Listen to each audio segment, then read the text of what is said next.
This episode of Is This Adulting is brought to you by our Patreon supporters. I want to say a big thanks to new and increasing Patreon supporters, Anjanette M., Sandra B., Aaron B., and Amanda H. Thank you so much for your support. It really means the world to us. If you'd like to support the show and get some cool stuff in the process, head on over to patreon.com/isthisadulting. Thanks. Hi, this is Kira Romans, your best friend from Lincoln, Nebraska, and you're listening to Is This Adulting?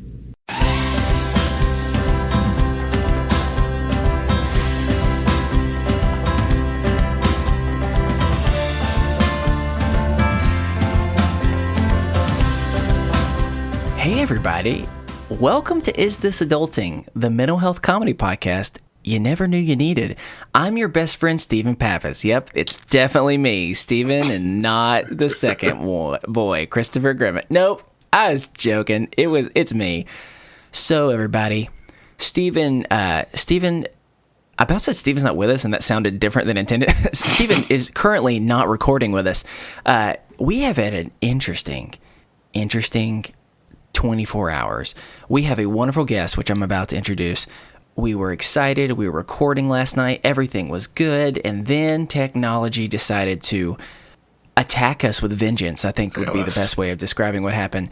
And so because of that, Stephen was not able to make it to the second recording. And I know he's been stressed out about that. And so, hey, if you can send him some good wishes and everything, I know that he would appreciate it, because I know he's been stressed out. Everyone gets stressed out when technology decides to suck, and it definitely was the case. So don't worry though, it's not just me.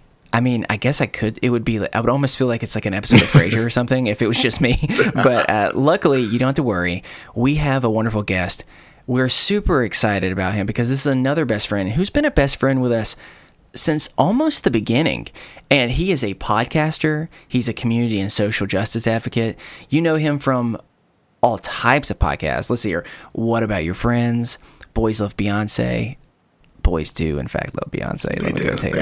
And finally, What Did You Do? So please welcome to the show, Charneil Bush. Charneil, how are you?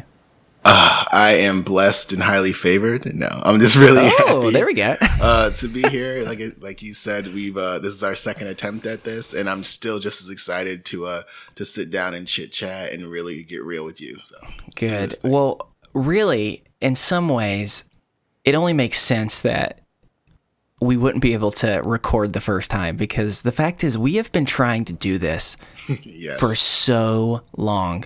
You see, Charneil Stephen is much better at being active and reaching out to the podcast community. I would say I'm a ghost is the best way. I'm a social media spirit, so to speak.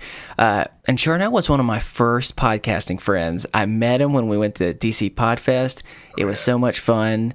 We had a blast, and we have been surprisingly trying to figure this out for such a long time, and you have been so patient with us, which I'm very, very thankful for. And so I'm just pumped that we're able to do this. So before we get into all this mess, yes, I would be not doing my job of trying to read the notes that Stephen provided for me, because I've never done this part before, if I didn't say we need to give you a second to let everybody know where they can find you on the, as Stephen says, the interwebs, or wherever else that you would like people to find you, and then the rest of the ways, we won't tell them those. Please don't. Here's my home address, here's my cell phone number, please talk to me. No, I'm not that needy just yet. Give me a month or so, and I just okay, good. But you can find me on the interwebs. I'm all over the timelines. That's Snapchat, Instagram, and Twitter, under Charneil B. And because I have a very fun name, I'll spell it. It's CharNeilB. You can listen to my shows on Apple Podcasts, SoundCloud, Stitcher, and Google Play.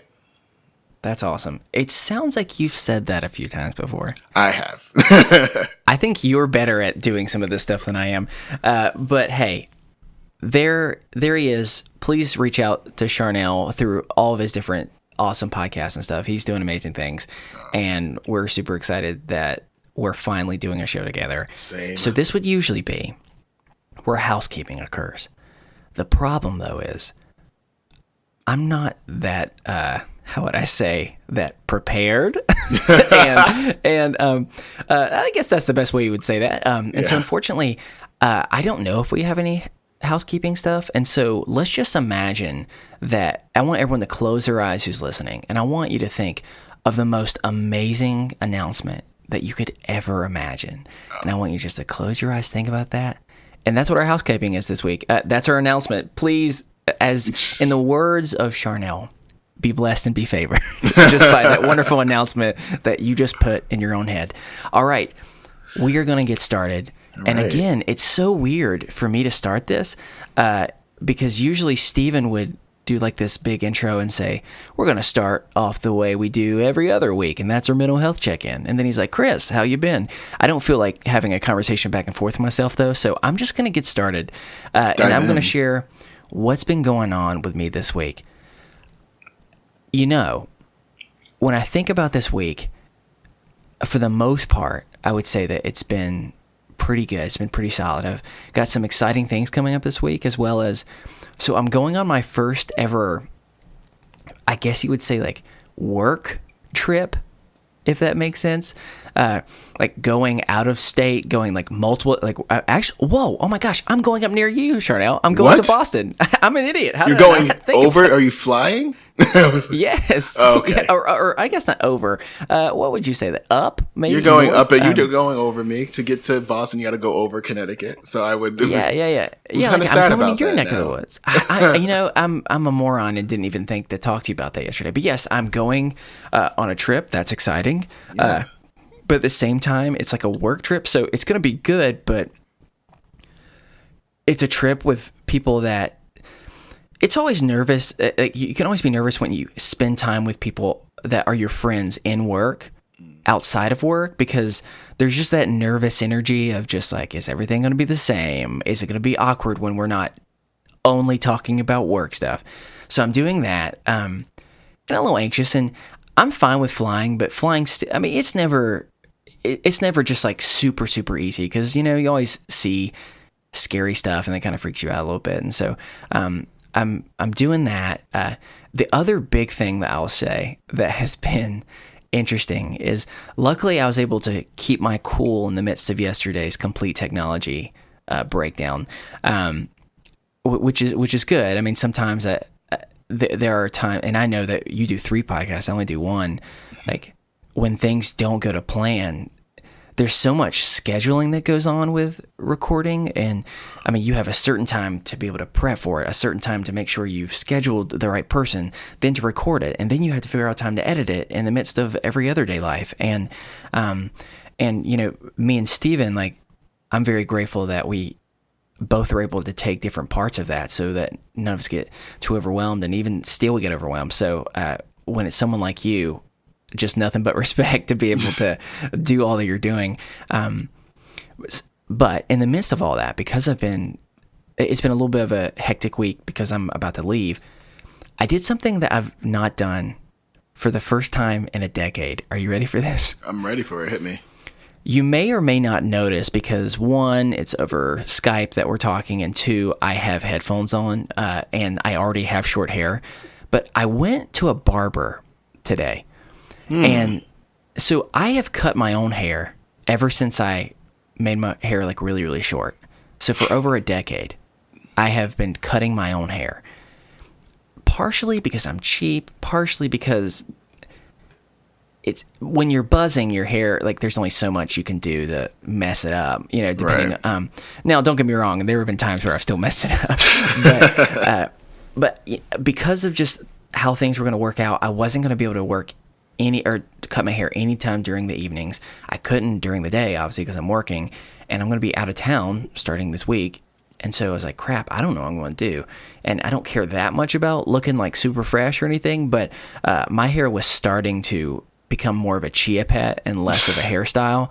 So I decided I was going to just go for it. I was going to go to the barbershop, which I had never even been to a barbershop before. That sounds insane that I'm almost 30. Yeah, I mean, it's insane. It's mainly because I just went to the same place that my mom went to like, when I was getting my hair cut. It was just easier.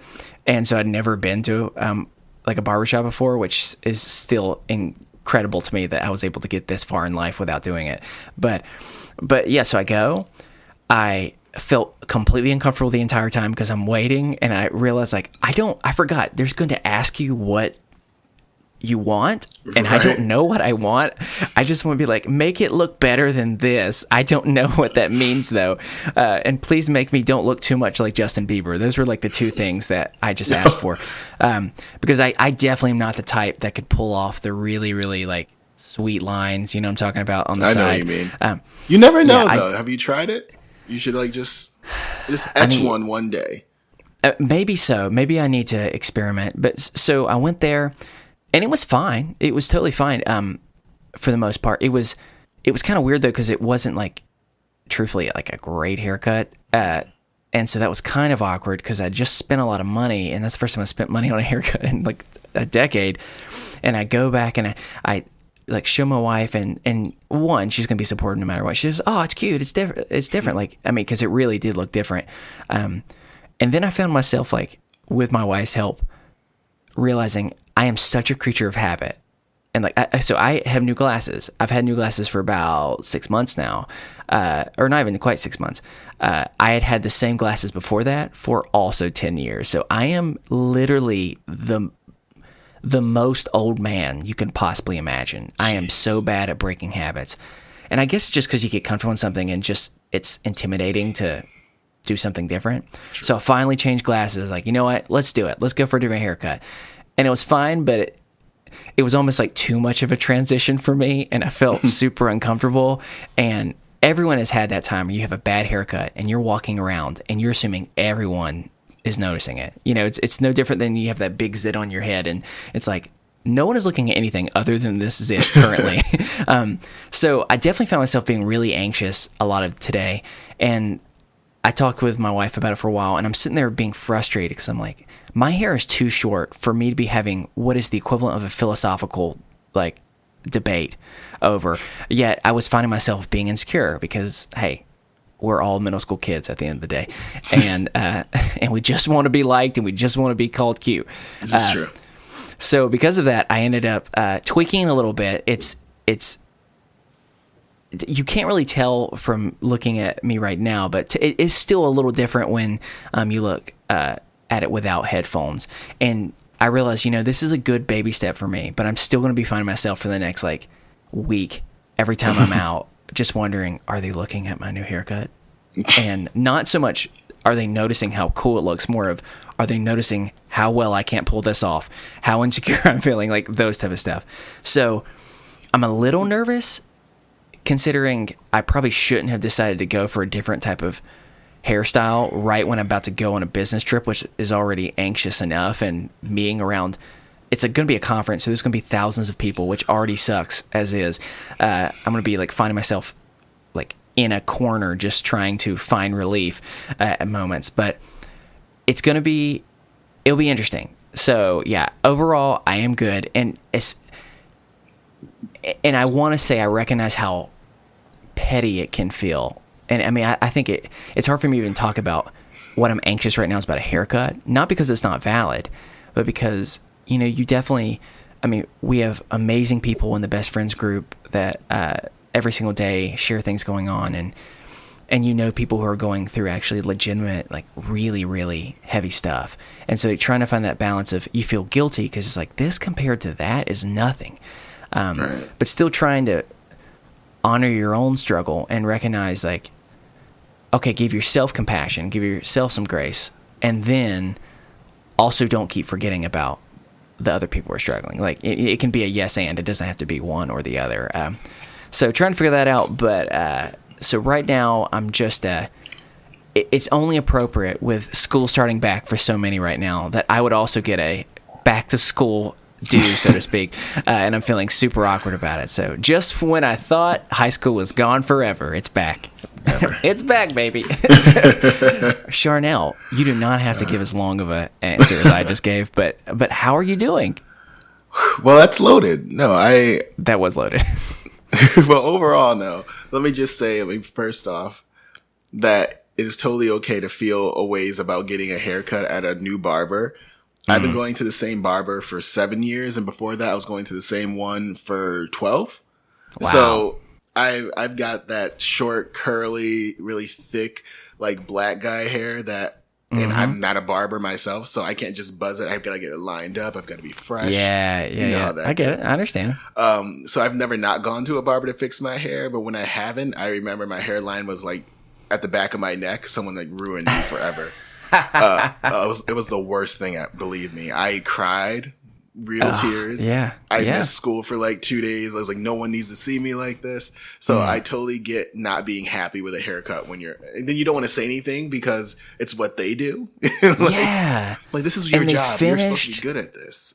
and like, and at least for me, I wear glasses, so I have really bad eyesight without them. So even if I was facing the mirror, which I wasn't, I wouldn't be able to see. But he was doing all of this, and I'm facing away from the mirror, and I'm going, and I realized quickly, like, oh my God, you are cutting this way shorter than anticipated. and I'm sitting there, and I'm usually able to be pretty confident and say like, hey, come on, hold on for a second. But in this moment, I'm just like panicking, and I don't know what to do, and I'm just like, don't let him see you be nervous. Just smile and say thank you for the haircut no matter what. No. New experiences will make you go like catatonic sometimes, but I've learned some very passive aggressive tricks, especially if it's a new barber. So one, you have to kind of learn, you Google things first, what type of haircut you're looking for, and there's always a name for it. Okay. So like for my haircut, there's like 1, which they're numbered, which is low, but I get a meta 1, which is lower than a 1. Meta 1. That sounds like beautiful in a way. Isn't it? Like, so I feel like a fully realized person when I sit down in the chair. They're like, oh, what do you want? I'm like, Alan, give me the meta 1. Like, give it short. But the other thing I do is if I feel like someone is cutting too short or I feel like they're cutting too long, barbers always take that weird pause to look at what they've done so far. And that's when I take the chance to run my hand through my hair. And it lets them know that I'm feeling the length. And they're like, oh, is that good? And then they ask you. Ooh, I like that. So it's more of like, oh, I'm just so intrigued by your craft. When really it's like, no, I don't trust what you're doing at the moment. And they're like, oh, then they'll like turn you around. Like, is this what you wanted? And you're like, no, you're good. Just like a little shorter, not a lot. And like that way the onus is put on them to perform and you don't have to feel like this pressure of like telling them you're doing a bad job at your profession. That is a great trick. Well done. This is for you. Thank you. But as far as my mental check-in, I've had a weird week. A lot of things have happened.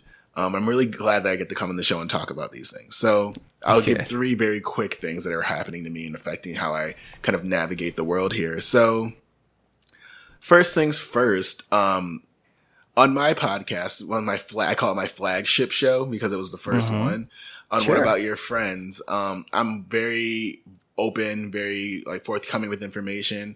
I'm also very unapologetic about who I am and what I say. And on those things, I am very unapologetically, if you guys don't know, you probably don't, but I am queer. And I say that a lot and I reference that a lot. And a lot of the work I do is to make sure that like mostly like LGBTQ plus kids are like safe and their needs are recognized and things like that. And one of the youth from my church youth group actually discovered that podcast, which I figured that one day these two worlds would intersect. And the gay thing isn't a secret. It's one of those, I'm going to one of those churches where it's like an open secret. Like you're okay to be gay. Just don't think you're going to like come out here and have rainbow flags and stuff like that. Everyone's free to worship and by all means pay your tithes, but do not. Sure. Yeah. That's the thing they're very inclusive about. Like feel free to give us your gay dollars, but don't keep telling us that you're gay. And that became a thing. And like one of the youth leaders wanted to talk to me about it. And then they wanted to get the pastor involved. And I got really anxious about that. And it was supposed to happen yesterday. And I was like, no, can it happen Wednesday? So it's going to happen tomorrow. And I'm really anxious about that. Yeah. Because like I've been at this church for 5 years now, I think 4 maybe. And these kids, I've seen a lot of them graduate. I've seen a lot of them come from like middle school to high school. A lot of them I've helped through a lot of issues and family issues, personal issues, self-esteem things. They've become such a huge part of my life. And there's a small fear in me that makes me think they're going to ask me to step away from that. And I don't know how I'd react. And so it's not so much just it's not like, I'm angry because you guys won't let me be gay. It's like, I'm angry because you guys won't let me love on these kids that have loved on me back, you know? So it's like, that's something I'm struggling with, and I'm dreading this little sit down tomorrow. But they said, oh, Charneil, it's not that urgent. We can hold off. That makes me think that they don't really care, but a parent heard it and they have to address it, but who knows? Okay. I also swear on it. So that's all it's probably the language. But the other thing that happened, and I think in our failed recording yesterday, I think I spoke to you about it. Yesterday was the 11th anniversary of my mom's passing. So like I am the quote unquote strong sibling. I'm also the youngest. So I've got two, kind of dysfunctional older siblings. One of them struggles heavily with like mental illness, like schizoaffective disorder and all these things. The other one is just like slightly depressed and doesn't know how to cope healthily. So like she's got a lot of things. So it's always me who comes in and builds a bridge. And so every Mother's Day, my mom's birthday, or the anniversary of her passing is always a really emotionally heavy day for me, because that's when they decide to pile on me. So that's something I carry with me, but I'm still always going to grieve, but I've learned that like, it's not so much, you've been in the church before, so I'm somewhat religious, but I just, but one of the things I've always dealt with, is like homegoings and being with the Lord and things like that. And I realized over these last 11 years that I don't have to rest on the idea that my mom is sitting with Jesus and having ice cream to feel good about the fact that she's no longer with me. It's like, my mom was deeply, intimately intertwined in my life for 17 entire years. And there's not a thing about me that wasn't influenced by who she was or what she said or what she did. And I can carry that with me every day. And I look in the mirror and I look just like her. So it's like, every day I'm reminded of who my mom was, what she stood for, what she expected of me, what she wanted me to be. And that's carried me through. But my siblings haven't reached that point yet. But a happy part of my week, and the end of my mental health checkup or check-in here, is that I work for like a college. So I do admissions, and this is like the new start week for everybody. Everyone's coming to school. Everyone's starting their classes. Everyone's really anxious and excited at the same time. They're away from home for the first time. And it's really fun to be around that kind of nervous but bolsterous like energy around like 18-year-olds trying to think they're adults. And it kind of reinvigorates me. Yeah. So like I've got that kind of drive, and I just started my new class this week too. So it's like, yeah, let's get this going. So like there's a lot of excitable, like nervous but fun energy surrounding my life around all these really heavy things that have kept me like going. And it's no longer just like if this was 5 years ago, it would have been like the fact that I get to go back to sleep tonight is what's getting me through the day. But now it's like the fact that I get to get up tomorrow is what's getting me through this day. So that's awesome. That's where I am in my my mental health and wellness trip called life. Well, seriously, thank you for sharing that. I mean, you really covered 3 huge areas that I know by no means you're alone in feeling on a regular basis. So one, we don't always respond to the check-ins, but I feel like in certain cases I want to. And so one, I just want you to know that, I, as well as by the time that this comes out, we're recording on a Tuesday. It looks like that conversation is probably on a Wednesday, and our episode comes out on Thursday. So you may have had that conversation by then. But I just hope that whatever happens, I hope that you're able to feel honored and appreciated for the incredible things that you've done. Pouring into people's lives. That's something that too many people decide to be really, really selfish about and focus all their time on just them. And so someone giving their time for someone else is huge. And so I hope that can go well. I would encourage anyone who's newer to the show, you can listen back to the Real Talk episode with me. I think it's back in like May or something. It'll give you a little bit more insight about my background too. And, whether it's a religious community or any other community, groups of people are really good at hurting others by mistake, and sometimes on purpose. And so I just hope that I hope that you can be cared for. So I'll be thinking about that. I appreciate that. As well as, did you say today is the 11th anniversary? Oh, it was yesterday. Tomorrow? It was yesterday. Yeah. Okay. Yeah. Okay. Well, 11 years, that's a huge deal. And so I just hope that you continue to live into honoring her life as well. So, and I'm excited that you've got something excited to be thinking about. You're better than I am when it came to school. I was always so anxious at the beginning of a new semester because I would look at like the syllabus and I would say, "Oh dear God, I'm not going to be able to do any of this."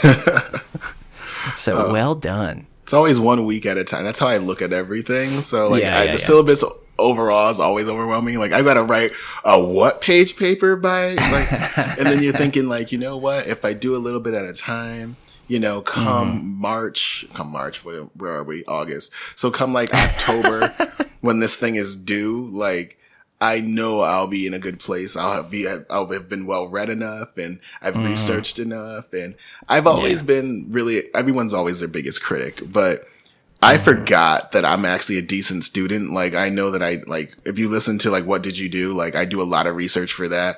Like I enjoy like getting information. I love learning. It's just the fact that I have to regurgitate what I've learned to someone else to prove that I've learned it is what bothers me. 100%. That's the thing that was always hard for me too. So, well, thank you again for sharing. Stephen, you're out there and you're sharing your mental health check-in with us in spirit. He'll be back, so don't y'all worry. And as always, we want people to know that we do these mental health check-ins because we want to be able to do what we can to just show we all are struggling. We're all struggle bussing. And, but the way that you're able to really heal is just by not letting it hold the power, by keeping it inside, by being able to share it. And so, if you have a mental health check-in and you feel like you want to share, or an idea of anything, we can do to encourage you throughout the week, please, you can email us over at isthisadultingpod@gmail.com. And also, even more important, if you're looking for like immediate feedback, we have a really, really incredible Facebook group. I'm very bad with Facebook, but even I'm more active on that than almost any other thing, which is both just for anyone who's active knows that means I'm never on Facebook, but it's a really cool community in a world where often social media is more about comparing and seeing whose life is better. This is a really like nice, safe space where people can share good things going on, venting if they have something that they need to vent and there's no one else that they can kind of say this to that would not be upset if they heard it, whatever it might be. Please feel free to do that. You just look on Facebook. It's Is This Adulting Best Friends? It's that simple, and we really encourage you to be a part of it. So we have moved from the beginning, and now let's go to the first topic. Again, this is my first time doing this, so be a little bit patient with me, everyone. But we're going to do something. Thank you. I appreciate that. Either way, if you believe it or not, I'm going to take that as the compliment. So our first topic, we're actually going to kind of combine topic and game this week, mostly because it's going to be a little bit different. Usually we have topic, game, and then another topic, but this one kind of works out to where we're going to kind of do a little bit of both. We've done it before, and I just love doing it. It's just so interesting. It's a good old-fashioned couple rounds of Would You Rather. I love it because it's one of my favorite games. It's just amazing because everyone has such a different way of thinking about stuff. And it's always interesting to see what people's priorities are and stuff like this. So with that, I'm just going to start running through some. I have some fun ones, and I have like one or two serious ones, or not super serious, but a little bit serious too. So don't worry. None of these are like super disgusting. Like, would you rather eat toenails or mayonnaise? Like, it's nothing like that. Or mayonnaise. I love that you put those on the same level. Okay, that might not have been the best comparison, but because again, I don't think I'd want either of those. But facts. So we're gonna do some other type of stuff. So here's the first one. We're gonna warm it up with a pretty simple one. Would you rather, Charneil, go on an adventure with Indiana Jones or go on a mission with James Bond? I hate that these things never have any like context, because am I just as trained as the two of them? Okay, well, we can make that decision. What would you rather be as trained? I'm personally going to answer as if for some awful reason Chris Grimmett has just popped up into this situation and I'm the dead weight that either of them are carrying. So that's the direction I'm going to go. Okay. But if you want to have special skills, do it. I mean, this is our imagination. You can be as skilled as you want. Oh, well, that's where I live in my head most of the time. So I've always wanted to be a spy. Team Black Widow. But I would go to, but if I had to be dead weight, I'd more than likely want to be on a mission with James Bond, because I feel like he's incredibly capable. Yeah. And his reconnaissance, I feel like he'd do a lot of research, so we wouldn't go into any situation without any kind of like spaces covered. So like I feel Indiana Jones is very visceral and impulsive, so like he'd like jump into things and try to figure it out after he gets in it. I don't have time for that. My life is on the line. Yeah. So James Bond, 100%. That's a great point, because I was thinking the same thing. Here are some of the differences when I look at pro and con. So let's look at Indiana Jones. Con, there's more than likely snakes that will be involved. Ugh. I do not like snakes. We will keep it at that. Other con, the things that Indiana Jones does requires incredible amounts of athleticism. This is very true. Especially where it's just like, oh, we need to swing from this rope to a next. We need to jump 30 stories down. No problem. And then I'll go, no, Indiana, that is a problem. And he's already jumped. And I'm sitting here thinking, I'm going to break all my legs doing this. So all of those things. And you're going to be in caves or in the jungle, and it's going to be super hot and humid. And it's just not nice. Here's the thing that's good about James Bond. Yes, there's the fear of the fact that they're going to have these fancy guns and you're going to be running from that. But you're going to have really cool cars. You're going to be able to dress much fancier than you would normally, and you're going to feel more confident about yourself because of that. And here's the thing that really, for me, took it over the edge. I thought it was going to be the really cool, like, secret gadgets, like the pin that actually is like a dart gun and a grappling hook and all this other thing together. I thought it was going to be that. And then I realized, you get to go to all these fancy parties, because how often is James Bond's like going to, like, the bad guy's always at some fancy establishment. And my thought was like, all right, James, this is what we're going to do. You go sneak into the office while everyone is not doing stuff. I'll either make a distraction or I'll just hang out by the buffet and eat a bunch of ladyfingers. I actually, I'm saying ladyfingers. I don't even know what ladyfingers are. It just made it sound more like I was a cannibal. But but just anything that's on the buffet, I'm just going to be hanging out there. And when we're ready to go, he's going to look. He's going to give me that it's a wrap, like, finger wave, and I'm just going to be out. Or I might just grab some to-go stuff and just go hang out in a nice car. You just scoop it all up, start listening to one of your podcasts right now, and just say, like, you let me know when it's time to go. For me, it was so simple, just because both are dangerous. One, you get to eat. You're not jumping as much. You get to be in a fancy car, and you're not nearly as dirty. So I think the combination of those leans pretty heavy for James Bond. But I don't know. Maybe it's just us. You know what's funny is that, like, you went I didn't even think about it. I went right for the danger. Like, I want to be a part of the danger. But also, not me. You turn this into, like, the scenario of, Mommy said you had to bring me with you if you're gonna go. Like, you're the little brother that they, like, scoot off to the side and put in front of the video games. Like, here, eat the food, mind your business. I'm gonna go do what I do. And when it's time to leave, you be ready to go. And that's all you are. I'm Cody, your awkward cousin that was invited because your mom made you. And It's just like, Cody, come on, get out of here. And I'm just like, oh, okay, whatever. Yeah, I just went for I don't know. I don't think that I would be good in danger. I think there's nothing about me that says you are going to be cool, calm, and collective. I mean, I can't even freaking host this podcast 100% successfully without someone else. So I can't imagine doing anything of actual value. So, so James Bond, if anyone disagrees, please feel free to talk about it. in our group. I'm sure people will share. But now it's time to move on to the next one.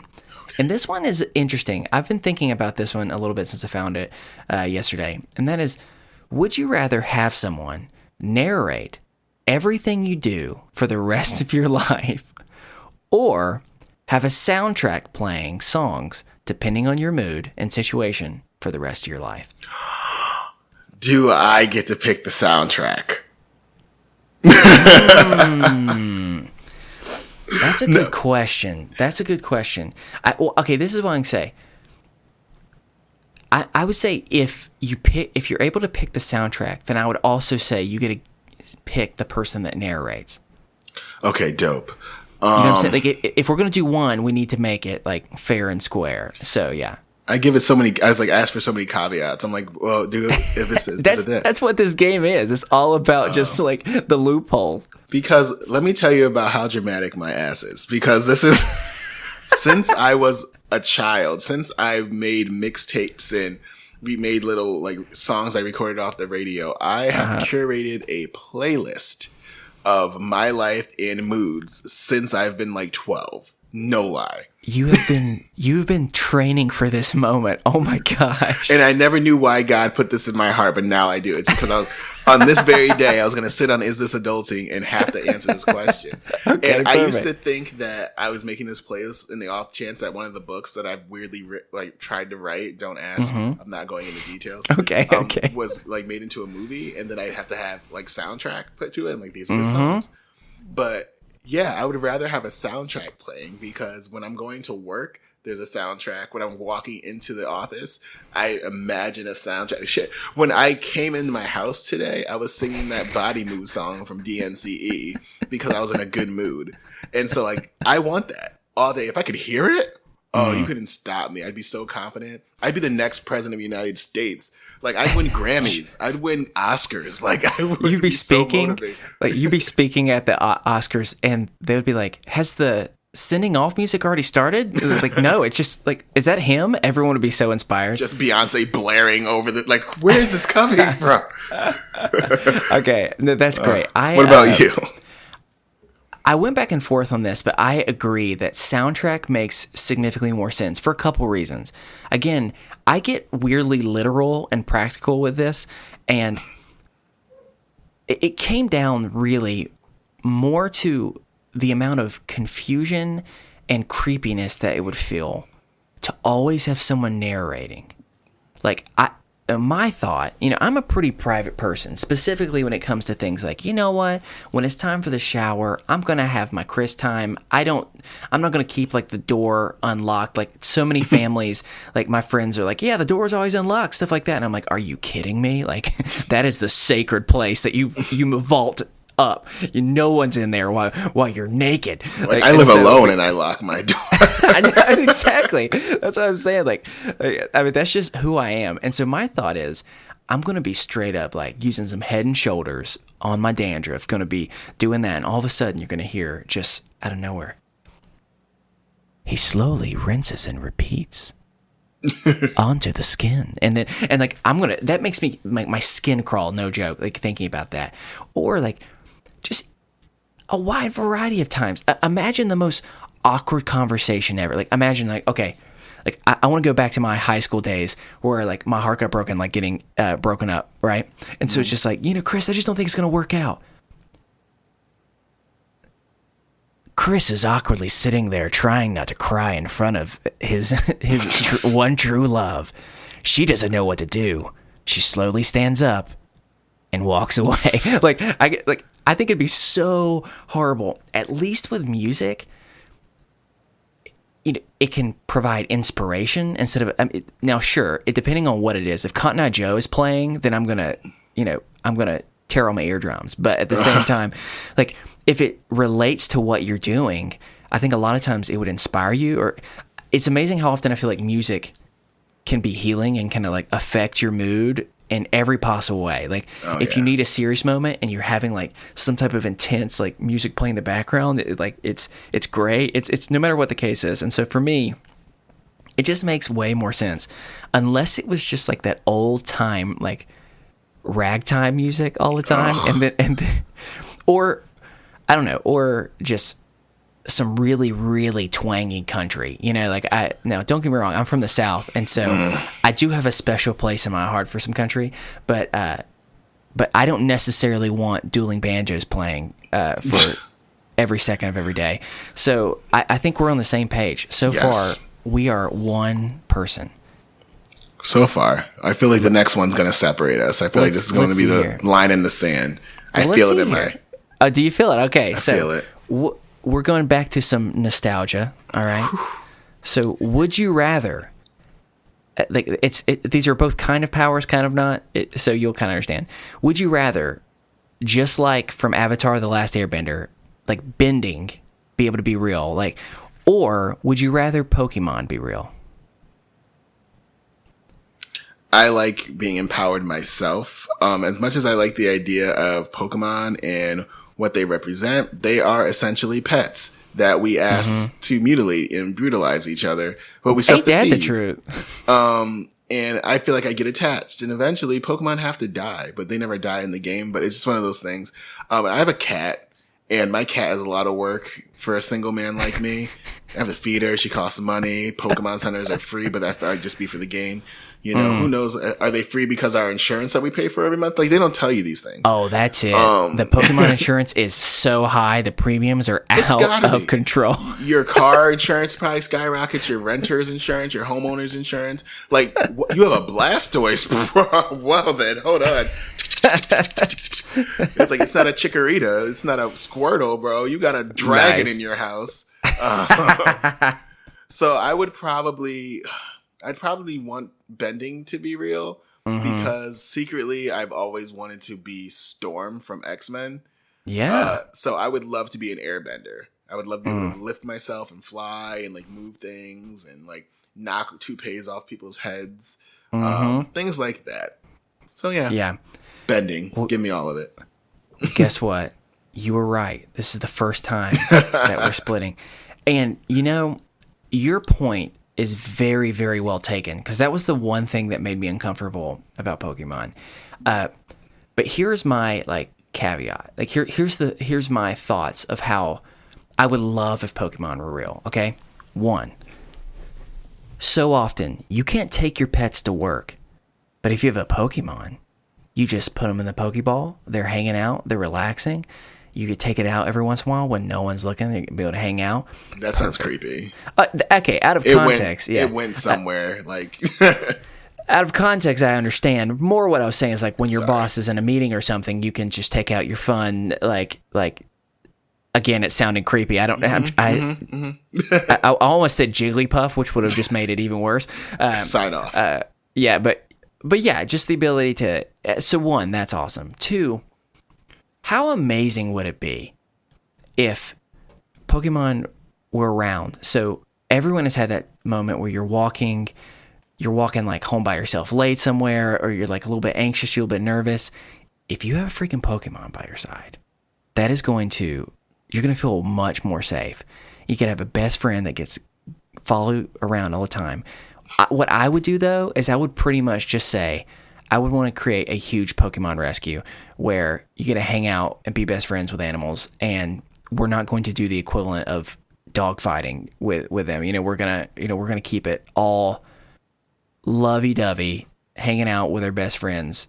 And sure, the other thing is I'd love to see some evolve. You know, that'd be so cool. Like, can you imagine? Like, I've had my dog now for many, many years, and like, I love him so much. And so just one day, like through my love and support, all of a sudden he begins to glow, and just like, you are a bigger, even more powerful, beautiful dog. Like, that would be pretty impressive to me. So our canine. Oh my gosh, that's exactly what he looked like too. It would be so cool. See. So, I mean, both would be awesome, but that is the only reason why I'm going Pokemon. See, hey, look, we're not the same person. We actually have some variance, which is nice. So here's the final, more like laid back one. And speaking of dogs, this is appropriate. Would you rather have the ability to transform into a dog or into a cat?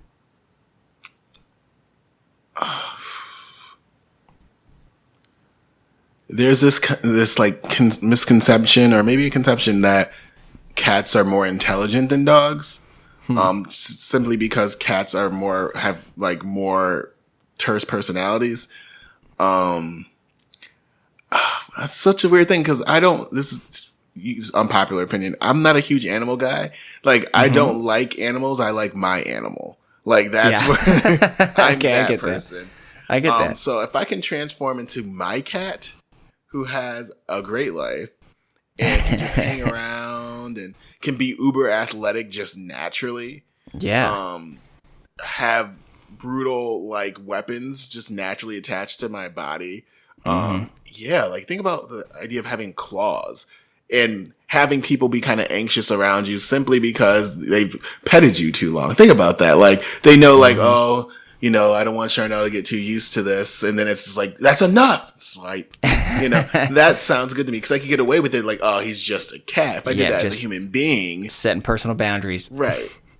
You're like, we have to fire him. He can't be here anymore. Like, he can't swat at us. Right. If I was a dog and I like nipped at you, you would think I was a bad dog. You know, you would think that I'm a dangerous dog and you'd like put a shot collar on me or isolate me to my like doghouse, you know, but as a cat, things would be allowed. So I think being on the days that I'm feeling depressed or super irritable, I'd get away with my terrible coping mechanisms as opposed to if I was a dog and I nipped at you or barked really loudly or growled, you'd be like, oh, this dog is a bad dog. Yeah, change him out. So I'd rather be able to transform into a cat and be accepted for all my terribleness. Hey, that's a great point. So this is an interesting answer because my answer if I were to have a dog or cat would be different than my answer if I was to transform into one. And that is, I would have to transform into a cat. I'll even recognize that I am allergic to cats, and I might still choose that. And the reason why is specifically because I'm just using my experience with dogs. They are so amazing and so adorable, but they're dependent. They have a very pack mentality, and if I was just a dog by myself, that would suck, you know? And then I would always have to poop and pee whenever when my owners would allow me to, instead of if I'm a cat, when I need to go, I can just go, you know? Like I feel closer to being a human like that. Now, sure, did I have to go immediately with relieving my bowels? Sure. I didn't have to go that direction, but that's where I went. But I don't know. But you're also right about the ability of just like, hey, I can see that drawer that's 15 feet in the air, and I can just leap onto it, no problem. Like that type of stuff is amazing to me. Like no matter what, it's like, oh, is that a small ledge that like of a balcony that otherwise you'd be falling to the bush? Sure, but somehow every time you just land perfectly. So I think I'd have to go with cat too, even though I would rather have a dog. I think being a cat would just be easier. Yeah. You know? It'd be way more laid back, and you'd be less dependent on, if you want attention, you have to run and get a ball over and over and over and then bring it back to someone to throw it back away from you. So yeah, so I think that's why I'd go with that. They live longer too. Oh, that's true. Another thing I didn't think about. All right, so now we're going to move into two serious ones because I saw these and I thought they were really interesting. And yeah, I think it's just, there's a lot that could be said for either. So let's start with the first one. Would you rather be stranded in the past or stranded in the future? Now, let me be clear, because I think that for some people, rightfully so, I think that this could almost like cause some anxiety. Like, what I mean stranded, like the way I'm interpreting that is like, yes, you can't go back to the like present day, but for me, it's like you could build a life and like and be able to communicate with people either way. You know what I'm saying? So like I don't want it to be stranded like you're 100% isolated for forever. You would be at first, but you can. But time still passes the same way for everyone else in that current time. Yeah, you would just pretty much be like, yeah, you would just have moved to a new location almost, and then you learn the area. It's dramatically of a different culture shock depending on where you go. So that being said, would you rather go to the past or the future? This is tough because sometimes I'm hashtag too woke for my own good. Yep. So thinking to the past, I'm thinking for people with my melanated skin, wasn't too good. Yep. But if I came from the present to the past, I would know what the future was going to be. And because I'm an advocate, I think that I would be one of those very vocal people, in that time. So I'd be the one advocating and championing change and knowing that eventually it would come about and if you grandfather it in, the present would be the way it was specifically because I was back in the past and championing these causes. So like, I would know that I caused the election of Barack Obama, which would make me feel really good.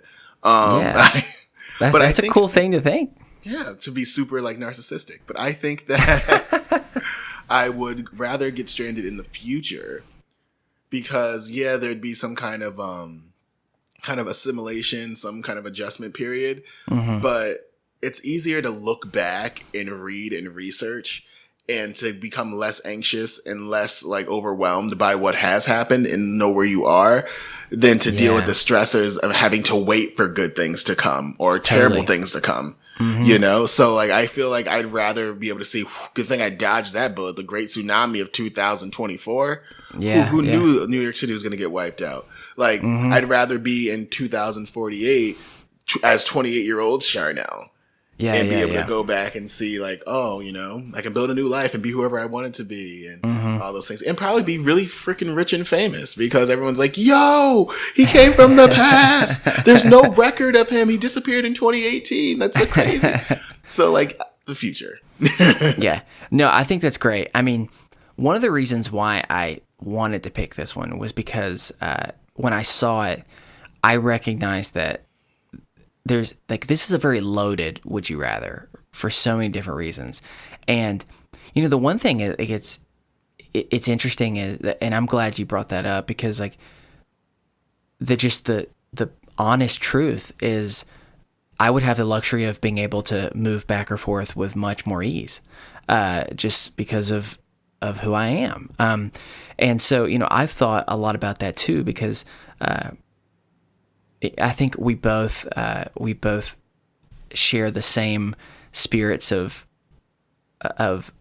whether you want to call it fighting for social justice or just fighting for whatever you want to call it. I mean, sometimes I have friends and loved ones who they mean this lovingly, kind of refer to me as like the hippie or whatever it might be for that type of reason. But I'm compelled by both. And also I think maybe part of me, this is like a little bit of, I'm usually pretty optimistic, but I think we all have a pessimistic side. Like part of me also understands the pessimism of the past, obviously, but also like there's a lot of worry about the future because, you know, you never know with weather changing and you don't know what's going to happen. You don't like, there's so many different other things that are worrisome.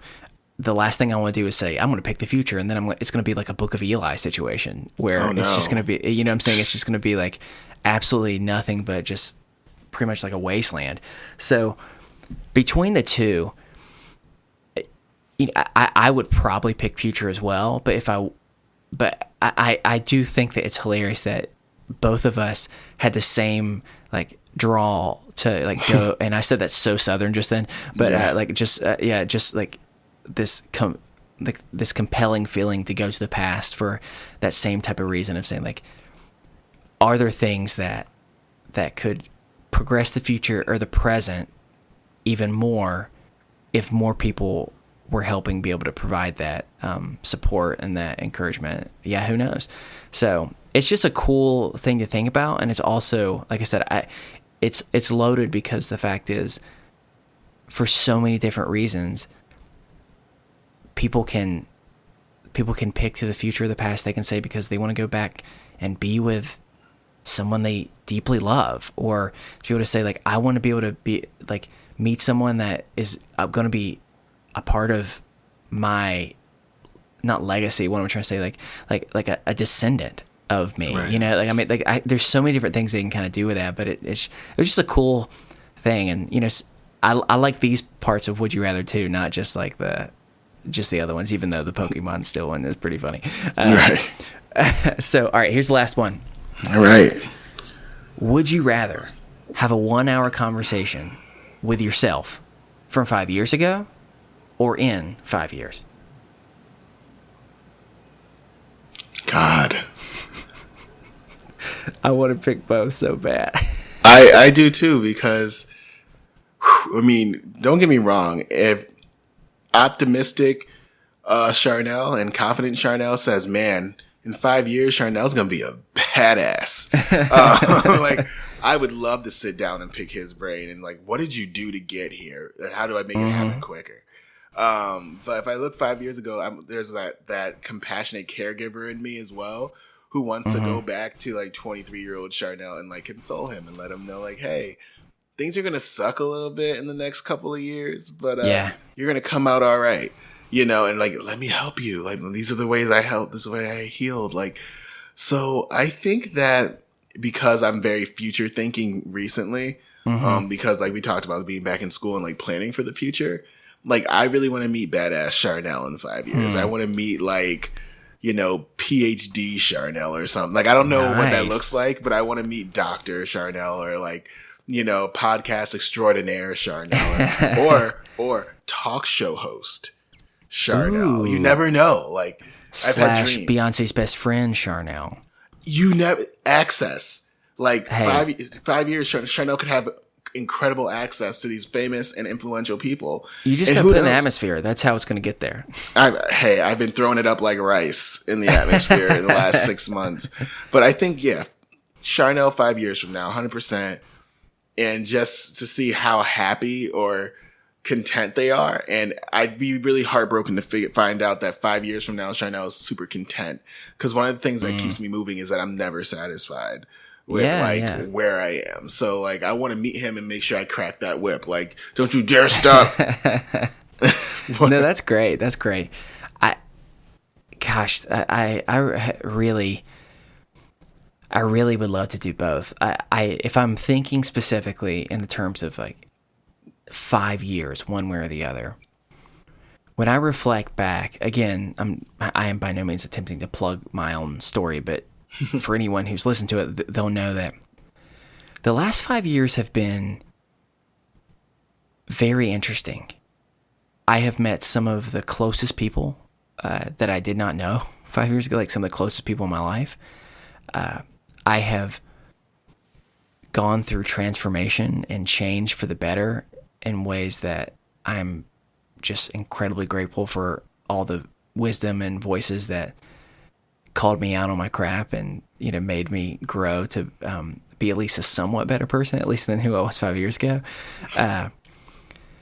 But I really think the reason why I would pick to go back in time is I have experienced, I use this word lightly, not because I don't feel that this is what it is, but just this is also a loaded word, and for so many people it can mean different stuff. Like, I've experienced a lot of personal trauma that having the ability, I think, to have an hour is a long time, and like where you can have a really meaningful conversation to where I can kind of, so I was just married 5 years ago and anxious about, I can barely figure out what I'm doing for myself. Like, how can I be a good support of someone else? Cause I was like, I'm still often very selfish. I'm still often like this type of stuff, to being super concerned with the fear that drives all of us. And it doesn't stop when we're younger. It keeps going of what I want to be when I grow up, but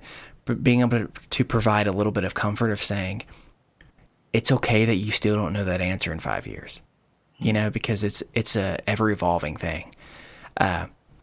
Being able to just kind of selfishly, I almost feel like I want to give myself some warnings of some things of being like, hey, if you can't avoid that, but at the same time, it's what made me who I am. So I don't know, but I think being able to, I think it could be healing both ways. It could be healing for past Chris, and it could be healing for current Chris, to be able to be reminded of just where I was, the things I was struggling with, and just being happy that I've been able to, you know, make some progress forward. Maybe not as much as I would have dreamed of 5 years ago, but so both would be awesome. But I think that's why I'd probably go with past. But both, I really selfishly want to pick both because that would be preferable. But we can't do that because that's the freaking name of the game. Exactly. Yeah. Well, that has been Would You Rather. Thank you so much for playing with us. We got deep with this Would You Rather, which is actually kind of fun because sometimes it can be fun to do that as well. Yeah. But yeah, so anyone who listened, if there's any of the Would You Rathers that we talked about that you want to provide your opinion on, put it in the Facebook group. Is this adulting best friends? Let other people say what they have. We'll see kind of what other people are feeling as well. But we are going to take a quick break. We'll be right back with some more Is This Adulting? Hey everybody, best friend Stephen Pappas breaking in here with your weekly podcast recommendation. I know, it's me. I wasn't even on the episode, but here I am to tell you about another podcast. So, this week we're recommending Doughboys. If you haven't listened to Doughboys, you really should be. It is a hilarious show. This is writer Nick Weiger, comedy writer in Hollywood. He's written on At Midnight, and he wrote for Bubble, the podcast that we've recommended already, as well as Mike Mitchell, who was on Love on Netflix, and who's one of the Birthday Boys, and who also was in Bubble, one of the main characters in Bubble. He was Mitch, if you couldn't guess. But it's a podcast about chain restaurants. This is one of the podcasts I've been listening to the longest out of anyone that I've recommended. I listened since episode 1 in, I believe, 2015. Might have been 2014. I don't remember. But it's been quite a while. I've been listening. I've been loving it. It is goofy and hilarious, and they have amazing guests on. So definitely check out this show, Doughboys. You can get it on Apple Podcasts or wherever fine podcasts are sold. Back to the show. Welcome back to Is This Adulting? And you're never going to believe who is here. Steven, come on in. Hey everybody, it's me. Okay, no, it's. I'm sorry. That was almost actually a decent Steven impression, though. If you could up the volume a little bit, that's what I need to do. Put a little bit more oomph in it. Like just there's a color in Steven's voice he is proudly Greek, and so I feel like I didn't have a good way to be able to embody the amount of beautiful pride that he has in that. So I did my best. What can I say? But yes, it is back. Not it is back. I am back. My name. It is me. I am he. It is me, everyone. Welcome, the beautiful, wonderful Chris. But yes, I am here. But once again, it's not just me. It's our wonderful friend Charneil from before. Charneil, wasn't that an amazing break? The things that we learned through that time, it was just, wow. You know what? I feel rejuvenated. I did some self-reflection. You as well. I helped you break down some walls, some things that were holding you back. It's the truth. It's the truth. Y'all, that break was only like 30 seconds for y'all, but for us, it was like, no joke, 3.5 months. We are literally in the future. My hair grew all the way back out. I went and got another haircut and felt equally insecure about it. And so Charneil's just been giving me more tips about how to be passive aggressive when you're anxious with a barber. But we are back, and we're now going to do the second topic. And the second topic is one where our friend comes and they bring something that they want to talk about. And I'm pretty excited to talk about this because I know that we have both had our fair share of this experience. So, Charneil, tell me a little bit more about what you're wanting to talk about. So, because I have a tendency to overextend, overwork, and overexhaust myself, as you know, like 3 podcasts, full-time job, in school full-time, I want to talk a little bit about burnout today and how real it is and what you can do to avoid it, how you know when it's coming. Because that is very real. And you used to do social work. You do social work. Yeah. Ish. Well, Ish. I've done it in different ways for a while. So yes, very much so. So even if you're paid to do social work, or there are lots of people who do social work and on a volunteer basis and don't realize it. It is one of those major emotionally taxing things. And not only that, but trying to kind of delineate or divide that between your own personal trauma and not being like triggered and not being not involving yourself or re-seeing yourself in their trauma or kids' trauma, other families' traumas. It becomes exhausting. And so that's where I am today. I really want to talk about strictly how I know when I'm getting close to burnout, because it's happened about 7 times in the last 2 years. And like what I've done to kind of combat it once I feel it coming on. So however way you want to start this, we can start with just like our experiences and what burnout feels like. You can. Yeah.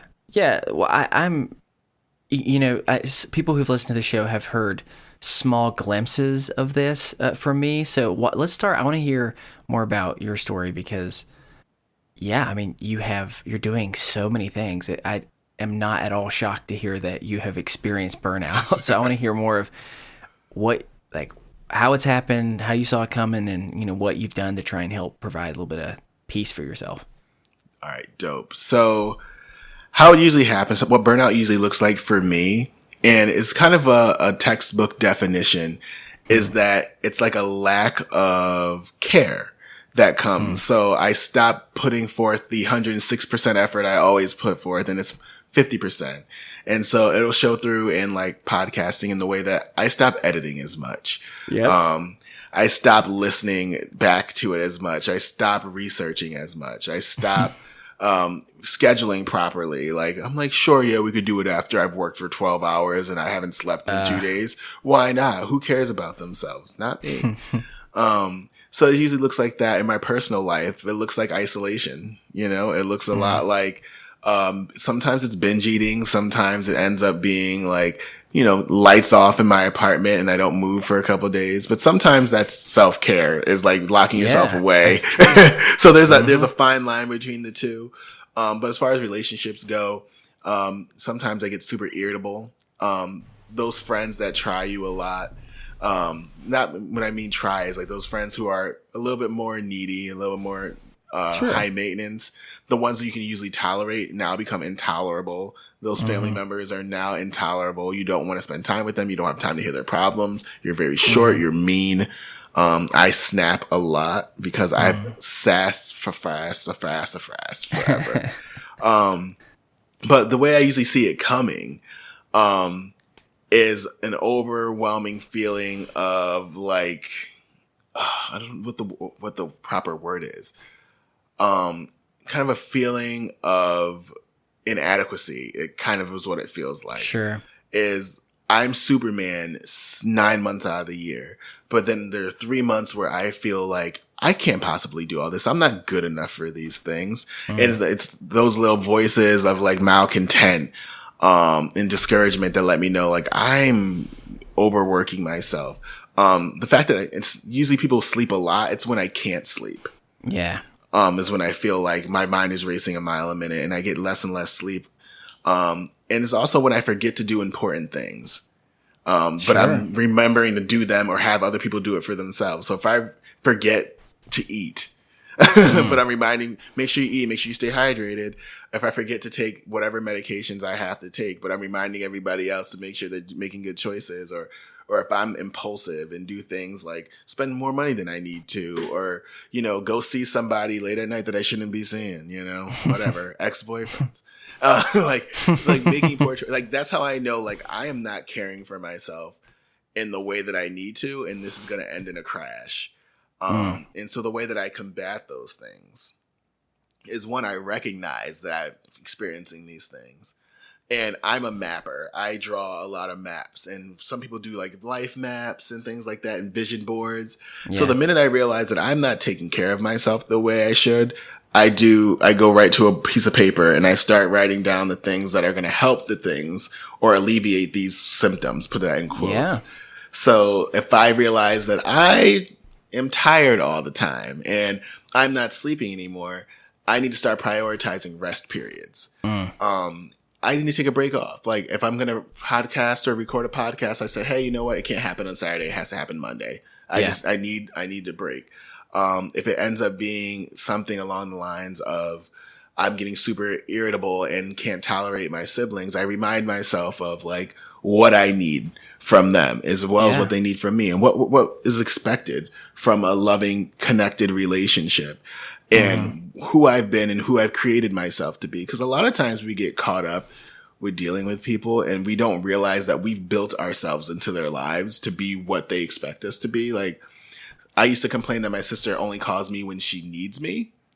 And that would make her feel terrible because it makes her feel like a user. And I realized I would do that, but it's my fault because I paved and carved out the space of caretaker in her life because I wanted to make sure she was cared for while not caring for myself. So I'd recognize that and I said, okay, these are the words you need to choose. These are the ways you need to apologize. And how can we stop this from happening again? What ways can you empower your siblings or your friends to be more self-sufficient so that you don't need to be all things to them all the time? And so like, it's a lot of mapping and a lot of prioritization and self-prioritization because one of the things that my grandma used to tell me that stuck with me through most of my life. And I was like 9 years old when she said it. It didn't even matter because it was like sharing toys with friends. It was something so simple. But she had told me all the time, you know what? It's okay to be a little bit selfish. And the selfishness has such a like negative connotation to it. But when it comes to like being who you need to be for other people, you can't provide those things if you're at 20%. It's just not going to work. Yeah. So like, sometimes you need to have that, like Charneil needs Charneil time, Chris needs Chris time, you know, like just like in the same way that other people have to study, you have to study to do good grades. You're not smart that like, you're not that smart. You're not a Jeopardy quiz, like packed into a head, you know, you need time. You need to exercise and you need to eat and you need to do all these things. Like you're not superhuman as much as people might make you feel that way. So like, every time I think that I'm like, once all these things start riling up and I'm like, I'm going to crash in about 3 days. It's the stop, map, think about it. What do people need from you? What do you need from them? And this is a time to be selfish moment that I always have that keeps me from, or at least doesn't keep me from it because I still hit it, but it gets me out of it a lot quicker. I recognize it and I'm able to like kind of like, it's like when people take a left on the street and you can like warp around them. That's the moment I'm in. I still slow down, hit the brakes a little bit. I swerve, but I'm back on pace. Yeah. Wordy, long-winded. No, that's great. I mean, I definitely resonate with a lot of what you're saying. So for me, you know, I'm a person that has been, like I was saying, the last 5 years have been rough. And because of that, I've experienced multiple waves of burnout and some of the things that I've learned from that. And I mean, I would even say like I have gone in and out of a season in the last, I don't know, like 3 months even of kind of doing that. And finding moments of being a little bit worried of like, am I, you know, about to cross back over to the line where it's getting a little bit too close? You know, what can I do to try and help alleviate some of that? So really for me, the thing that I've just recognized more and more over these past few years is, random fact. So I'm hypoglycemic. For anyone who doesn't know, that is, it's not diabetes. It's maybe a cousin. I don't know. But it's just something where some people can struggle. Hypoglycemia, your blood sugar can drop a lot. If you're hyper, your blood sugar can go up. For me, it's very manageable. All it is about like, you know, eating decently well and just making sure you have protein on a decent basis, because otherwise your blood sugar might drop, and then all of a sudden you're like pass out. So the reason why I say that is, over time I have learned to recognize the signals that are coming up to the point of, if I don't do something soon, I am going to pass out. And so because of that, I've had to listen to my body in order to be able to literally function. Otherwise, your body will tell you the hard way by literally saying, okay, we're now going to make you close your eyes and fall to the ground, and you will not move until you do this for me. That's like our internal body saying, like, we will require self-care in this very moment, since you have continued to ignore our warning signs. So in the same type of way, like, the more burnout I've experienced, I have been able to recognize those warning signs more and more. The only difference is I can I'll in my mind differentiate the between hypoglycemia and other needs as well, because I'll say like, well, then I physically won't be able to move if I don't do something right now to eat.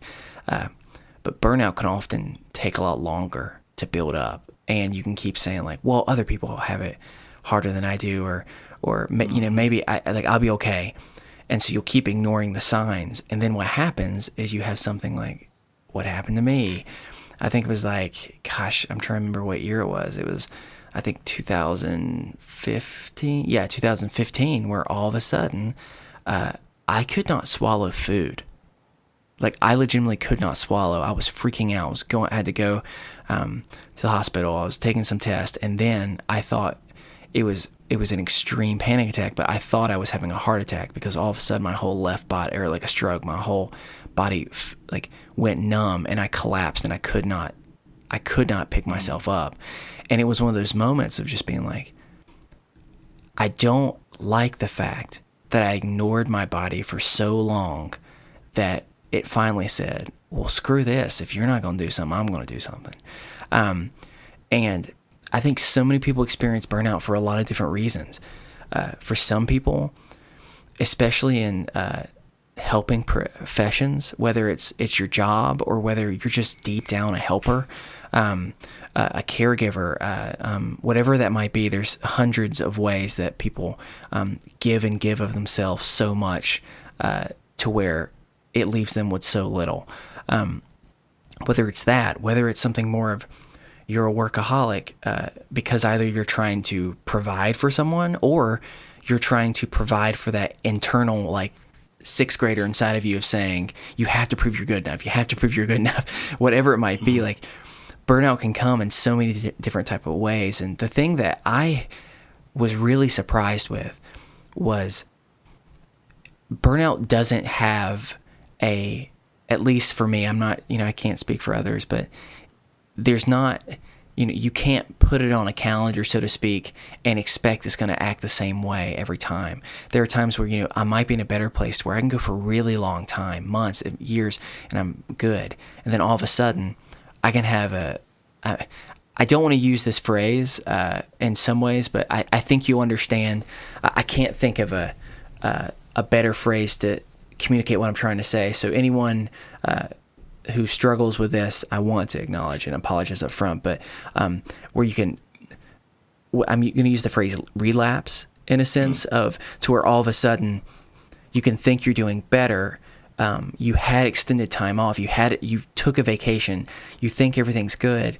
And then 2 weeks later, things go back to how it was right before you took that much needed vacation. Yeah. And all of a sudden it feels like everything's happened again, and panic is swelling, and you're back to being apathetic. You're back to being exhausted. Nothing is going on. And I think that's the thing for me that was so interesting is I recognize burnout is not predictable, and life can consistently dictate how your body reacts. And sometimes I can go an extended period of time and not have like a blood sugar issue.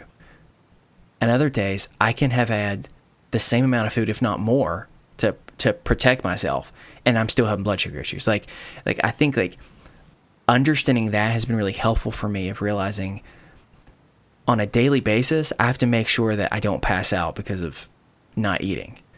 If I start paying attention on a daily basis of how can I take better care of myself, I'm going to have, not burnout is not going to still be there, but it's going to be this known figure that I can see in the distance, and I can do things to try and like work towards it.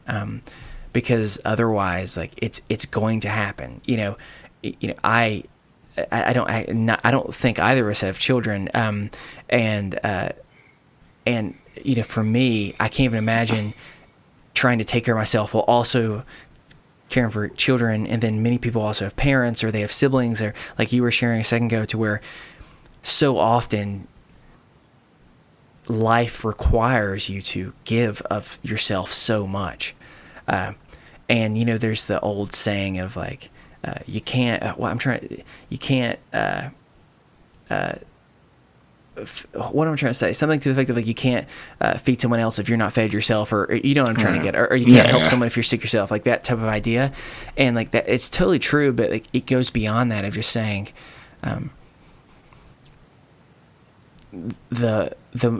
it makes me think almost of, all right, so here's my metaphor for you. Ready?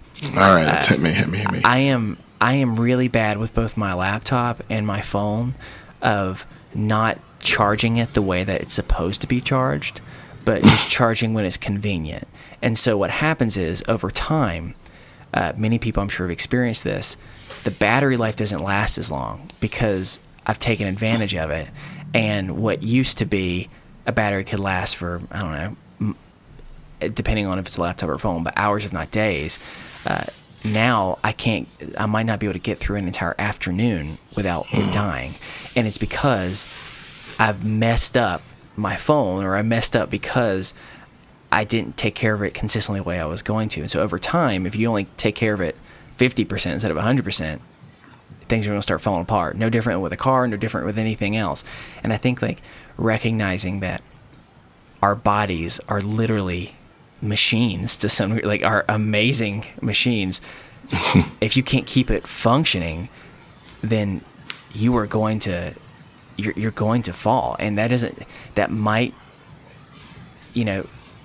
come up in something like a depression. It may manifest in like the flu or the sick or some type of really bad sickness. It may do something altogether. Whatever the case is, it's just more of something where I've been recognizing burnout has no rhythm or rhyme to it. It's just, it can happen in short distances and long distances. And so realizing it needs to be more of like a daily thing of trying to we talk about self-care so much on here, and I know it can almost probably sound just not overdoing it, but just like, like we've heard it 1,000 times. But, like cliche. Really, yeah, there we go, cliche. But I mean, that's really what it is, of just recognizing that we are all so close to being a victim of burnout at any moment. One thing that happens and it requires something extraordinary out of us, an extended time working because someone else was sick had a bad sickness, so you had to cover for them, or a family member, something with that, or whatever it might be, or you lose a job, or you have to all of a sudden get an additional job. Like, we are all so close at any moment to being at burnout. And so that's why a daily intentionality to trying to care is the only way that you can at least protect yourself more. You know what I'm saying? Yeah. Yeah. So I'm curious, both of us have experienced a lot of burnout. The problem is so often, it's great if we can see it coming and prevent it. But that takes a lot of practice and effort. And I know we both, from what I can tell, we both have burned out a lot, and we have not quite solved how to prevent it. And so the problem is you usually recognize it once you're in burnout, which is not necessarily the best time to be able to do it. So when you find yourself in those, whether it's like a really massive wave of it, or maybe it's more of like, it's like a 1-2 day wave. Sometimes it can be weeks, if not months, or whatever it might be. What are some of the things that at the end of the day, it's just all personal preference, but what are some things that you have been able to find have been healing for you, so to speak? I think the obvious one that a lot of people, especially with this being a mental health comedy show, is talking to someone, getting a counselor, getting a therapist, having someone who knows kind of your mental health history, knows your habits, your patterns, someone who's like there and can actually help, like clinically help you if that's what it needs. Because sometimes burnout, we use burnout to mask what is actually depression. And so like, now we're just overwhelmed and depressed. And so like we need some help. Sometimes you just need a little bit of help coming out of that. But one of the things that has helped me, specifically in the last year or so, is, and you might have seen like there's like you might not, if you don't do social media, but maybe, who knows? We'll see. There was like a little meme or like a picture thing floating around that just says like, check on your strong friends. Like the friends, like, and And that's all it is, just one sentence. And I've been blessed with a best friend's family. He's essentially adopted me. Like, they are my family. Like, if you ask me, I'm half Italian. Don't ask questions if I don't look it. But I've gotten friends who will come meet me in those trenches. Yeah. Regardless of how like snappy and angry and embittered I am. And that's important to kind of build a support system around you. And great friends will recognize that it's not their job, to get you out of that burnout as quickly as possible, because a lot of people want to come and solve your problems. And those are the people that get frustrating in those times. Yeah. But I've got great friends who will say, look, I know you're dealing with a lot right now. What can I do to make that easier? Have you gone grocery shopping yet? Do you need help cleaning anything? I know your niece had to get picked up. So from this, do you want me to pick her up for you and bring her home? Like, friends who will reach in and make life easier without having to show up and sit across from me on my sectional, drinking wine and glaring at each other. It doesn't have to be that. And I think that's what's really kind of helped me. And I would encourage everyone. I mean, sometimes you don't have that physicality that I have with friends who are in close proximity to me, but the beautiful thing about social media and like your best friends group, which I'm in the best friends group. You are. I don't talk very often. I like some things. I am busy, if you haven't noticed, but that's okay. That's okay. But I think so. Groups like that are so important. Where again, it's like, what can I do to make your life easier? Even if I can't go grocery shopping for you or give you that hug. Like, what can I say, or what can you say to me to unload a little bit of that burden? And I think that it's that, like, creating these spheres of influence and these spheres of comfort and safety that you can retreat into once you realize you're burnt out is very important. No, you're spot on, because so one thing that, of all places, so I learned this from the very popular show The Office. And I may have said it on the show before, I may not, but it's something that, so I talk a lot about this at work too, and because work obviously is one source of where burnout can occur. Often it's a combination, like, because you bring in all your shit that you've got going on in your life into work, and you take all the stuff out of work into your regular life as well. So like, I mean, it's just kind of how it happens. And so, I've been talking a lot with the team about this as well. But so from The Office, it's during when Jim and Pam are going through a rough patch, and they go to counseling, and they start doing this thing where the counselor gives them this tool, and the tool is like, whenever you have to say something that's a little bit more difficult and it's hard to hear, using the phrase like, well, to speak my truth, this is how I feel right now. And it is strange that, so me and my wife, we've been together for a long time. We've tried to really continue to increase our communication better and better every single day that we can. And it was amazing how I was like, you know what? I wonder if that would be a cool tool to be able to use. Because instead of you have to figure out how to start, it kind of gives you the words to start. And so the reason why I say that was I found myself, whether it was with Kate, or whether it's with family, or whether it's with friends or work, and most importantly with myself, to be able to just say, all right, to speak my truth right now, I am for some reason really irritable, and I don't know why, and I'm frustrated that I'm being super petty, but I recognize that I am, and so I might just need to like take a break and just kind of move to the side. Or to speak my truth, I know that you may really want to go on a walk right now, or go hang out with some friends. I want to encourage you to do that, because right now I need to just lay on this couch and binge watch 45 episodes of something and just literally remove myself from my worries and go into some fantasy world or whatever it might be. I think when you start giving yourself tools like that, it becomes less scary to admit, because it's one thing just to be like, I'm burned out, I'm stressed, I'm overwhelmed, because you feel guilty, because when you say that, I mean, everyone feels burned out and stressed, and so how often have you found yourself, you're talking with a friend or something, and it quickly becomes a a competition almost of who is more tired, who is more busy, who's more this. So instead, being able to just say like, hey, to speak my truth, this is how I feel.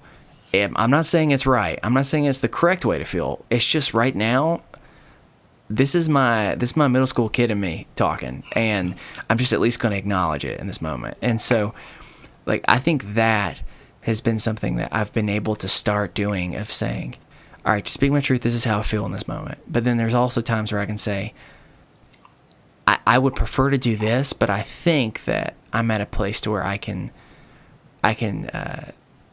make a compromise and try and help you out as well, whoever that might be. So, and we've kind of been like going all over the place, but I think, but I'm really glad that you're able to share that, because burnout was going to be different for people. Burnout is going to be something to where not the same thing works every time.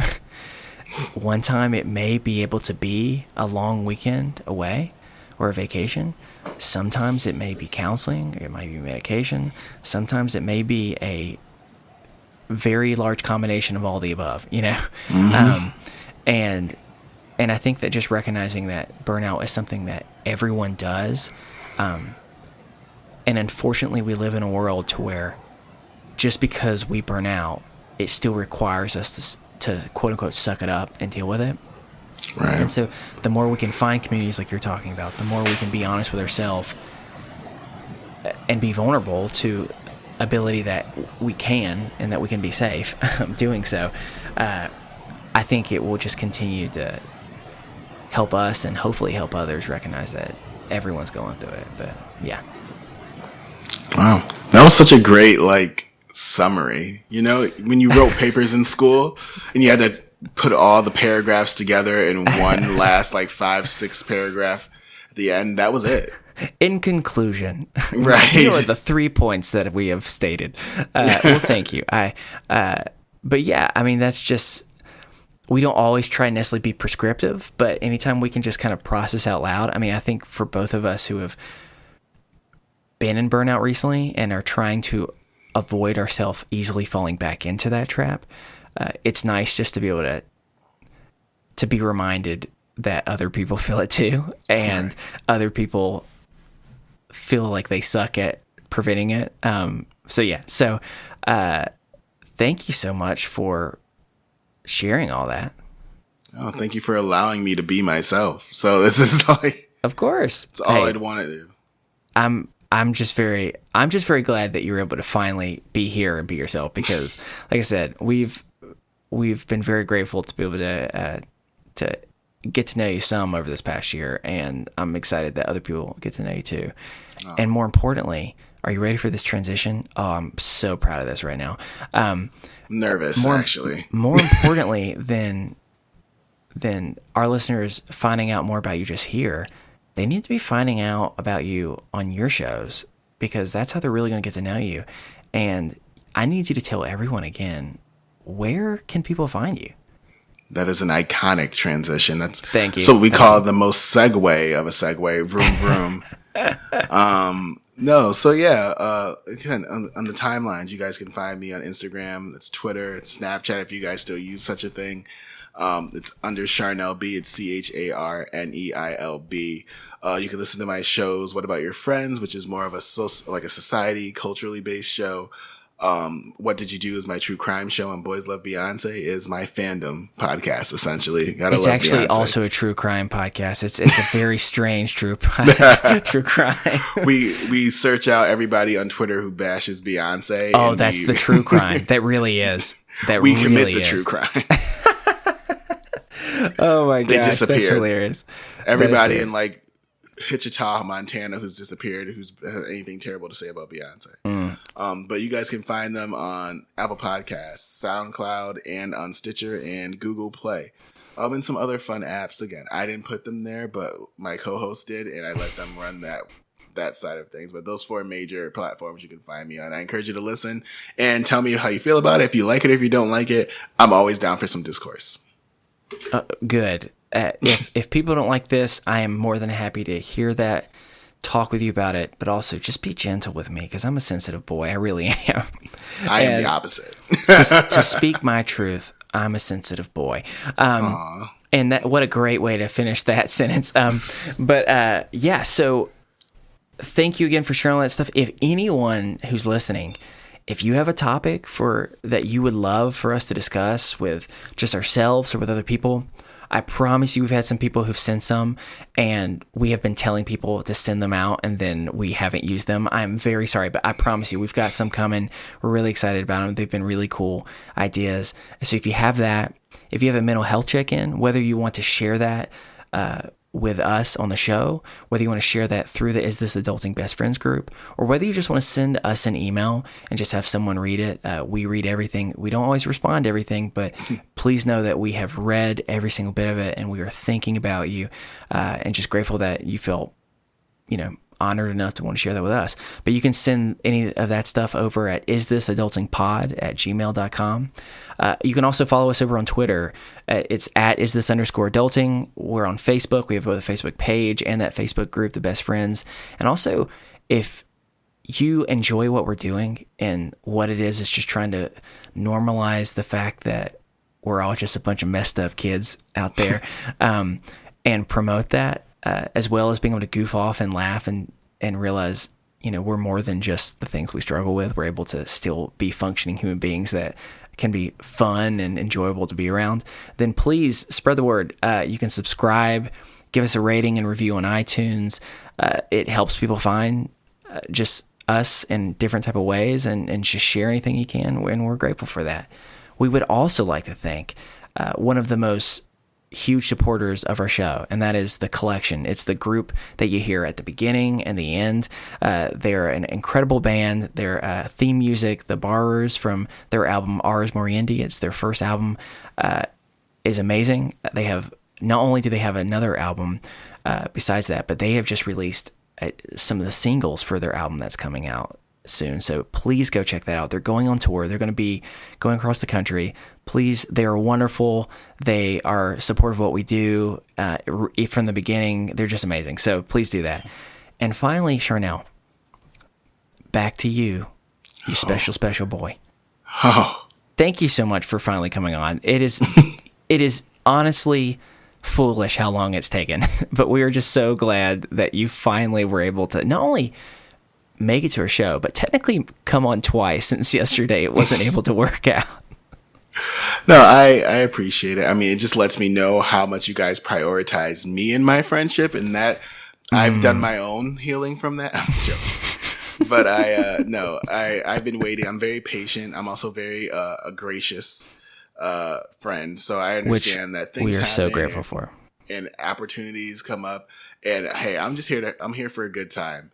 And so I was like, I'll go on whenever you guys want. I'm happy it happened now. Yeah. This is like my early birthday gift from my friends in North Carolina. So thank you so much. I appreciate this. This was fun. As I am flying across your state or over your state, I will give you a special birthday tip of the hat. How about that? I'll feel that. You know what? I'll be at my desk and I'll be like, oh. Yeah, all of a sudden you just be like, oh, God, what was that? I was going to say, when are you going? But I was like, I think I might. No, if you're going like over the next week, I'll be in DC for the weekend, but not for. So I was like, you might fly over me sooner than you think, so I might miss it. Oh my gosh! So I need to be literally on the plane, constantly tipping my hat, and they're going to, sir, are you okay? And be like, shut up! I'm helping my friend right now. I'm tugging on heartstrings. Let me do this.